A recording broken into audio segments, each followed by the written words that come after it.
Welcome back to Terror and Urban Myths, everyone. Glad to have you with us for another spooky tale. And hey, if you're liking what you're hearing, do us a favor and hit that subscribe button and give this episode a like. It helps us out a lot. Tonight, we're headed into the deep, dark woods to a place where even the stars seem to disappear and the fog whispers secrets we're talking about, the creature of the path. Just imagine this. You've had a long day, super stressful. You know, the kind where all you want is the peace and quiet of nature. So as the sun goes down, you find yourself on this isolated trail in the woods, hoping to clear your head.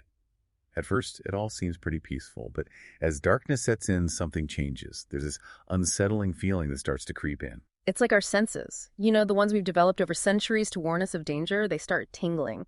This legend really taps into that primal fear, the kind of unease we feel when we're alone in the dark, feeling vulnerable. And our hiker starts to notice the atmosphere changing around her. The sky above the path, which should be full of stars, is completely empty. It's covered in this oppressive darkness, like the forest itself is swallowing the starlight. She's isolated in a pocket of unnatural darkness. That detail right there, that's what's so unsettling. It goes beyond just being afraid of the dark. It's like the normal rules of nature are broken. This absence of stars, it's a visual warning sign. Something's not right here. It's like we've entered a place where we're not in control anymore. Yeah, and as if the darkness wasn't creepy enough, she starts to hear all these weird sounds, rustling leaves, branches snapping, and these faint whispers carried on the fog that's rolling in. But get this, there's no wind at all. That lack of wind, that's what really makes this legend work. It makes those sounds seem so unnatural, like they're not just happening naturally, but maybe something else is causing them, something unseen and maybe not so friendly. Right? It's like the forest itself is becoming alive and it's closing in on her. Her instincts are screaming at her to turn back, but she can't help but go deeper into the woods. It's like that classic horror thing, we're drawn to the unknown even when we know it could be dangerous. That pull toward the unknown, even when it scares us. It's fascinating, isn't it? It's like this basic human curiosity, this desire to figure out mysteries, even the dangerous ones. And then in a moment of pure terror, she looks back over her shoulder. And she sees it, this shadowy figure forming out of the swirling mist. But its shape, it's fluid, it's blurry. Yeah. Almost as if it's made of the fog itself. That shapelessness, that's what makes it so scary. Our minds want to see clear shapes and boundaries. So when we see something like that, something we can't define, well, it becomes a blank canvas for our deepest fears. Totally. It's the stuff of nightmares. And as the legend goes on, we realize something truly chilling. The creature isn't alone. More figures emerge from the darkness, their eyes glowing with this unsettling intensity. The fact that there are multiple creatures, that changes the whole story. Now, it's not about outsmarting one thing. It's about being hunted by a whole pack, a force that surrounds our hiker and closes in from all sides. And the fog that was once just this beautiful natural thing, it becomes a suffocating prison. It's like a maze with no way out. She's trapped, completely at the mercy of these unknown entities. The fog. It's a powerful symbol, don't you think? It represents disorientation, isolation. It messes with our senses, blurs reality, makes us feel vulnerable and lost. That sensory deprivation combined with the threat of the creatures, it creates this intensely psychological horror. It really is like being in a waking nightmare. You can't trust your senses and you start to question what's real and what's not. And then just when the tension is at its highest point, the legend stops. It leaves us hanging in this state of uncertainty. We never find out what happens to the hiker. Did she escape? Did those creatures catch her? Or was it something even worse? That open ending, that's what makes this story so effective. It lets our imaginations go wild, conjuring up the worst possible scenarios. That unanswered question, it sticks with you. It feeds our anxieties about the unknown and the dangers that might be out there. It makes you ask yourself a pretty scary question. What would you do if you were that hiker, lost and hunted in that fog-filled forest? Would you run? Would you freeze? Would you find a way to fight back? That's a question we'll leave you with as we dig deeper into the chilling implications of the creature of the path. This legend of the creature of the path, it's more than just a scary story, It reflects these deep anxieties we have about nature, this place that we're both drawn to and afraid of. Yeah, there's definitely this constant back and forth between our love for nature's beauty and knowing how powerful and unpredictable it can be. Yeah. We want that peace and quiet of the wilderness, but we also know it can be dangerous. And that duality, you see it in folklore and mythology all over the world. Those old stories about witches in the woods or werewolves hiding in the shadows, they're like warnings reminding us what can happen if we stray too far from safety. Right. It's like the forest becomes this symbolic border between what we know and what we don't.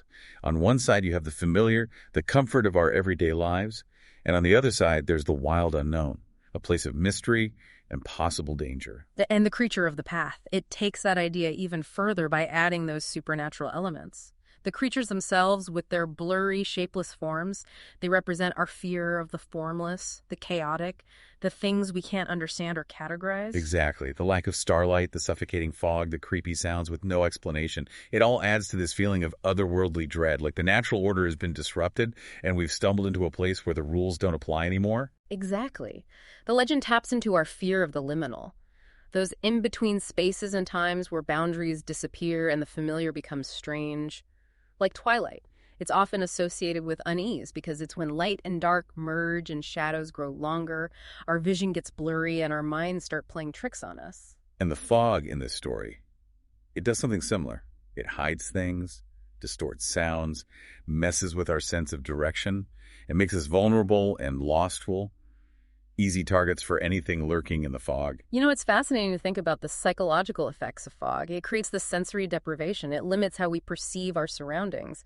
And that can trigger anxiety, even panic, as our brains try to make sense of what little information they're getting. It's like being thrown into a nightmare while you're awake. Your senses betray you and you start to question reality itself. And in that state of vulnerability, our imaginations take over. We start seeing and hearing things that might not even be there. This legend, it plays on that. It leaves so much to the imagination. We fill in the blanks with our own fears and anxieties. And we have no idea what motivates the creature. Why does it target the hiker? What does it want? What's its goal?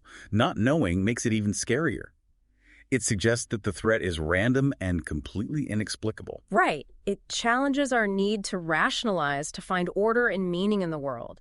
The creature's silence, their lack of any clear motive, it's way more terrifying than any roar or growl could ever be. It implies that they operate outside of human understanding, like they represent some primal force we can't comprehend or control. And the way the legend just ends abruptly, not knowing the hiker's fate, it adds to this unsettling ambiguity. It makes us wonder if there's any escape from such a primal, relentless force. Or are we all just ultimately vulnerable to the whims of the unknown? It's definitely a chilling thought, one that sticks with you long after you've heard the story.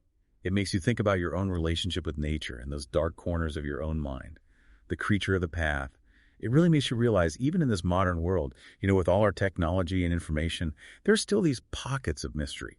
Places where the unknown still has power. It's like a reminder that we haven't really conquered our primal fears. Those deep down anxieties about what's lurking in the shadows, both literally and figuratively. It's interesting how the legend uses fog as a symbol of being trapped. Not just physically, but psychologically too. Yeah, the fog becomes more than just weather. It turns into this almost tangible force that isolates the hiker and hides those creatures. It's like a reflection of our own fears of being lost, disoriented, and completely powerless against nature. It blocks our vision, distorts sounds, makes it almost impossible to find your way. It's like the hiker is trapped in the sensory maze. And that sensory deprivation, it plays on a very basic fear, the fear of the unknown. When we can't trust our senses, we're easily influenced. We start seeing and hearing things that might not even be real. Our imaginations take over and fill in the gaps with our worst fears. It's like the fog itself becomes another character in the story. This evil force working with the creatures to scare and confuse the hiker. Right. And that goes back to that idea of the liminal, those spaces where boundaries blur and we question what's real. Fog, twilight, deep forests. They all mess with our perception, make it hard to tell what's real and what's not. And the legend never tells us what happened to the hiker. That open ending is so powerful, it leaves you with this lingering sense of dread. Definitely. It makes you imagine the worst possible outcome. Did she escape? Was she captured?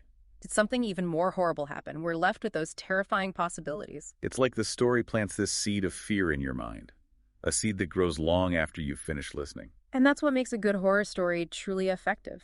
It's not just about cheap scares, it's about digging into our deepest fears, making us confront those things that scare us most, the things that lurk in those dark corners of our minds. The creature of the path reminds us that the wilderness can be both beautiful and serene, but it can also be a place of mystery and danger. It's a warning to respect nature's power, to acknowledge our own vulnerability, and to remember those ancient unknown forces that might still be out there hiding in the shadows. Well, that was a chilling look at the creature of the path. And hey, if you enjoyed tonight's episode, please do us a favor and hit that subscribe button and give us a like. It really helps us out. Thanks for joining us on Terror and Urban Myths. Until next time, stay safe out there. And keep an eye on the fog.